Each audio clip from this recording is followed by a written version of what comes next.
Some of the key ways how ASBL is different is we are asset focused company. So before starting this business in 2017-18, when we were doing research on what should be our key USP as a company and like how to even establish what should be the philosophy, the guardrails of the company at the top level. Lucky for us, again, looking at the past, what all my father and all, where all they struggled, what was their pain points. So we realized that it's better to be asset focused. And even data also suggested that most of the company, not all, most of the companies who were multi-asset, who were operating multiple assets, struggled over a 10-year period of time, because in real estate, each asset, like housing, behaves differently. It has a different supply chain process. It has a different consumer life cycle, different cash flow life cycle. If you're doing hotels, it's different. If you're doing plots, it's totally different. So different asset classes have totally different, each of them behaves like a completely different business altogether. So we became asset focused. So we were very clear. So let's develop expertise in high-rise apartments. So we purely build only apartments, that 2 high-rise apartments. So we specialize in that category. That's our bread and butter. So that's one key way our ASBL is different from most of our competition. We are asset focused. So now let's get into the Hyderabad growth story. What's happening with Hyderabad? Why is the city growing? Or how is the city poised to do over the next 10 years? What are some of the, how are we sort of competing with other cities, particularly Bangalore, because there's good amount of data available, and Hyderabad, Bangalore and Gurgaon loosely put together can be seen as sister cities, because most of the demographic profile is similar, and the sort of job creation which is happening also is roughly somewhere around the same industries. So these 3 can be put together as 3 sister cities and can be sort of evaluated from that standpoint. So the image what I'm showing you is the new downtown of Hyderabad, right? Again, I've just made a small video also what we could find on that. But to give you a context, the image what you're seeing, that's the new downtown of Hyderabad, and this particular area is the richest place in entire India, right? India has 813 districts, right? That's what it's divided into.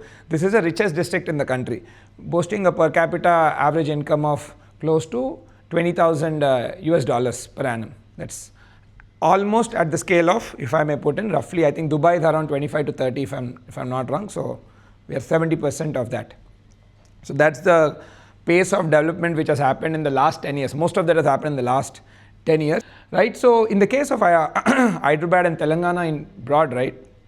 So you can see, like, you can't imagine Hyderabad without the ORR, right? Most of you would have known. So to give you a little context of what happened with ORR, ORR is something which conceptualized 20 years back, around 2000, early 2000s, constructed almost 12 years back, and now majority of the city life is happening around ORR. Without ORR, you cannot imagine the growth story of Hyderabad. You cannot imagine the sort of easiness it has caused to entire living conditions there, right? So it's very important that any city or state keeps working on a 10-year program, right? So if, let's say, if we are conceptualizing to build ORR now, we would have been in a very, very big trouble, because we will not be able to handle the scale of development which has happened.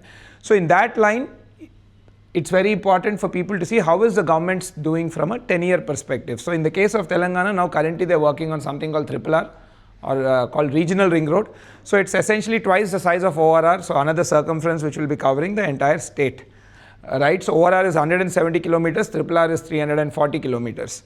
And recently, I think just a week back, government has come up with a program now where they are like moving all the industrial, manufacturing plants and everything from within the ORR to in between ORR and RRR region. So in between ORR and RRR is where they're categorizing more around industrial clusters, which will be connecting a lot of, I would say, semi-urban and sort of peripheral Telangana, and focusing industrial clusters there. So what that will do is decongest the city, particularly from a freight movement standpoint, right? And second thing, even sort of help the AQI, air quality kind of issues also. And then the core region within the ORR will be categorized as a principal GHMC, or the principal municipality region, and there all office type commercial activities and mainly will be focused around consumer, like people living, residences. So that is how they are sort of redesigning the entire space.